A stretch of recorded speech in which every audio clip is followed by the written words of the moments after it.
नमस्कार। आज हम भक्ति काल के निर्गुण धारा के कवि कबीर दास के पद का अध्ययन करेंगे। इस पद में कबीर हमें आत्मा, परमात्मा और एक ईश्वर के विषय में बता रहे हैं। तो देखते हैं ये पद। कबीर कहते हैं, हम तो एक एक करी जाना। कबीर कहते हैं, हम तो, मैंने तो एक यानी एक ईश्वर को जाना है। मैंने एक ही ईश्वर को जाना है। हम तो एक एक करी जाना। दोई कहे तिन्ही को दोजक। तिन्ही को दोजक, दोजक यानी नरक। दोई कहे, जो लोग दो कहते हैं, तिन्ही को, उन लोगों को दोजक नरक मिलेगा। जिन नाहिन पहचाना, जिन यानी उन लोगों ने, नाहिन यानी नहीं पहचाना, उन लोगों ने ईश्वर को नहीं पहचाना है। कबीर जो कि कहते हैं आत्मा और परमात्मा एक है, अर्थात ईश्वर एक है। ये एक ईश्वरवाद में विश्वास रखते हैं और कहते हैं दोई कहे तिन्ही को दोजक। जो भी लोग भगवान को दो मानते हैं, ईश्वर, अल्लाह आदि रूपों में बांट देते हैं, तिन्ही को दोजक, उनको नरक मिलेगा, ऐसा कबीर दास कहते हैं। जिन नाहिन पहचाना, उन्हें ईश्वर का ज्ञान नहीं है। एके पवन एक ही पानी। कबीर अब कुछ उदाहरण दे रहे हैं कि ईश्वर एक है। किस तरीके से कि एके पवन, एक ही हवा है, एक ही पानी और एक ही पानी है। एके ज्योति समाना, और एक ही आत्मा सब में समाई हुई है। अब यहां पर जो हमारा शरीर है वो पंच तत्वों से बना हुआ है, जिसमें अग्नि, पृथ्वी, आकाश, पवन, जल आदि से ये शरीर निर्मित है। तो कबीर दास कहते हैं एक ही पवन, एक ही पानी, हमारे शरीर में एक ही पवन है, एक ही पानी है, और एक ही ज्योति समाना, ज्योति यानी आत्मा, और एक ही आत्मा समाई हुई है। एक एक खाक गढ़े सब भांडे। खाक यानी मिट्टी, एक ही मिट्टी से गढ़े बनाए हुए हैं। भांडे यानी बर्तन, बर्तन यहां पर मनुष्य से संबंधित है, हमारे शरीर से संबंधित है। एक ही मिट्टी से सभी को बनाया गया है। एक एक कोहरा साना, कोहरा यानी कुम्हार, यहां पे कुम्हार ईश्वर का प्रतिनिधित्व करता है यानी प्रतीक है। एक एक कोहरा साना, एक ही कुम्हार ने, यानी एक ही कुम्हार यानी ईश्वर ने एक ही मिट्टी से हम सबको गढ़कर बनाया है, और हम सब में एक ही पवन है, एक ही पानी है और एक ही आत्मा समाई हुई है। अर्थात हमारा शरीर पंच तत्वों के मेल से बनता है, और वो पंच तत्व हैं अग्नि, पृथ्वी, आकाश, पवन, जल। आगे कबीर कहते हैं, जैसे बाढ़ी काष्ट ही काटे।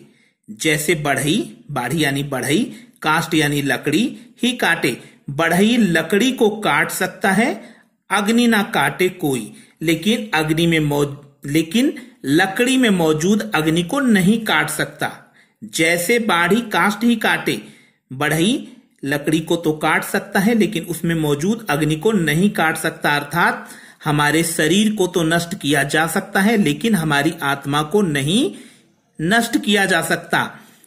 प्राचीन काल में यह माना जाता था कि लकड़ी के अंदर आग मौजूद है और उसको काटने से भी उसे नष्ट नहीं किया जा सकता है। यदि हम अग्नि में लकड़ी को लगाते हैं या उसको अग्नि दिखाते हैं, तो उसके अंदर मौजूद अग्नि अपने आप प्रज्वलित हो जाती है।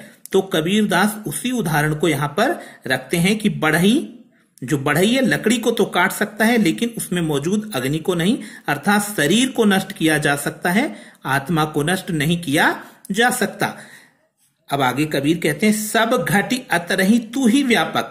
घटी यानी हृदय, हमारा शरीर, यहां घटी घड़े से भी संबंधित है, तो लेकिन हमारे हृदय में सब घटी अतरही तू ही व्यापक। हे ईश्वर, सभी के हृदय में तू ही व्यापक यानी बसा हुआ है। धरे स्वरूपे सोई, तूने ही स्वरूप यानी रूप सोई, तूने ही बहुत सारे रूप ये धारण कर रखे हैं। जितने भी लोग हैं सभी के हृदय में हे ईश्वर तू ही बसा है, और तूने ही ये विभिन्न रूप धारण किए हुए हैं, अर्थात हम जितने भी मनुष्यों को देखते हैं, जितने भी जीवों को देखते हैं, वो अलग अलग हैं, लेकिन वो विभिन्न रूपों में भी होते हुए सबके अंदर वही ज्योति, वही ईश्वर समाया हुआ है। माया देख के जगत लुभाना, माया यानी धन दौलत, जगत संसार, लुभाना यानी लोभी स्वार्थी होना। ये संसार माया को देख के, धन दौलत को देखकर उसके पीछे भागता है। काहे रे नर गर्बाना, हे नर, नर यानी मनुष्य, गर्बाना यानी गर्व करता है। हे मनुष्य तू क्यों गर्व करता है?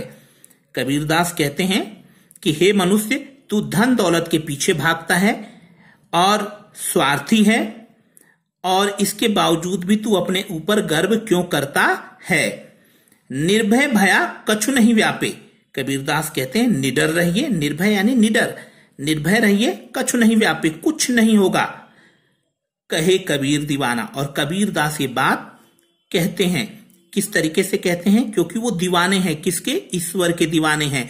उन्होंने ईश्वर की भक्ति को उस पागलपन की हद तक किया है जहां ईश्वर से उनका साक्षात्कार हो गया है। इसलिए ईश्वर के स्वरूप को कबीरदास ने जान लिया है कि आत्मा परमात्मा एक है और ईश्वर एक है, और ऐसे में वो कहते हैं निडर रहिए और माया यानी धन दौलत के पीछे मत भागिए। आपको एक ईश्वर की उपासना करने से आपको जरूर ही लाभ होगा। इस तरीके से कबीर अपने इस पद में हमें अपने एकेश्वरवादी जो ईश्वर हैं उनकी जानकारी देते हैं। कहते हैं कि मैंने ईश्वर को एक ही माना है, जो लोग दो मानते हैं उनको नरक मिलेगा, वो ईश्वर को नहीं जानते हैं।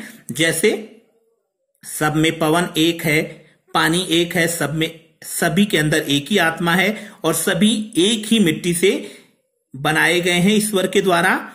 और बढ़ई लकड़ी को काट सकता है लेकिन अग्नि को नहीं, अर्थात हमारी शरीर को नष्ट किया जा सकता है लेकिन आत्मा को नहीं। सबके अंदर हे ईश्वर तू ही विराजमान है विभिन्न रूपों में। इसलिए हे संसार तू माया के पीछे भागता है, इसलिए गर्व मत कर, निडर रहे, तुझे कुछ नहीं होगा। ये कबीरदास तुझे आश्वासन देते हैं जिसने ईश्वर को जान लिया है। तो भक्ति रस का ये पूरा पद है। और दूसरा एकेश्वरवादी ईश्वर की यहां उपासना की गई है। यहां पर एक एक शब्द में अगर हम देखें तो यमक अलंकार भी है, एक यानी एक ईश्वर और एक यहां पर एक से संबंधित है, दो अलग अलग अर्थ निकल रहे हैं। साथ ही साथ हम देखते हैं यहां पर एक एक करी जाना, का की आवृत्ति होने से अनुप्रास अलंकार आता है। जिन नाहिन पहचाना, ना की आवृत्ति होने से यहां पर अनुप्रास अलंकार आता है। हम यहां देखते हैं कि खाक और कोहरा, ये खाक जो है जिस मिट्टी से मनुष्य को बनाया गया है एक तरीके से प्रतीकार्थ के रूप में आया है, और यहां पे कोहरा ईश्वर के प्रतीक के रूप में आया है। तो ये रूपा का तिस्योक्ति अलंकार के अंतर्गत आता है। हम देखते हैं नर गर्बाना, यहां पर नर गर्बाना रा की आवृत्ति होने से भी अनुप्रास अलंकार है। कहे कबीर, का की आवृत्ति होने से भी अनुप्रास अलंकार है। और साथ ही साथ हम देखते हैं बाढ़ी का, यहां पर बाढ़ी काटे, जैसे बाढ़ी काष्ट ही काटे, यहां पर एक बहुत सुंदर उदाहरण दिया गया है। तो ये एक उदाहरण अलंकार के अंतर्गत आता है। जैसे बाढ़ी काष्ट ही काटे, अग्नि ना काटे कोई, कि बढ़ई लकड़ी को काट सकता है लेकिन उसमें मौजूद आग को नहीं काट सकता, यानी शरीर को नष्ट किया जा सकता है लेकिन आत्मा को नहीं। बहुत सुंदर ये उदाहरण अलंकार के अंतर्गत हम रख सकते हैं। और ये बहुत सुंदर तरीके से एकेश्वरवादी ईश्वर की उपासना करते हुए कबीर ने हमें उनकी जानकारी दी है। धन्यवाद।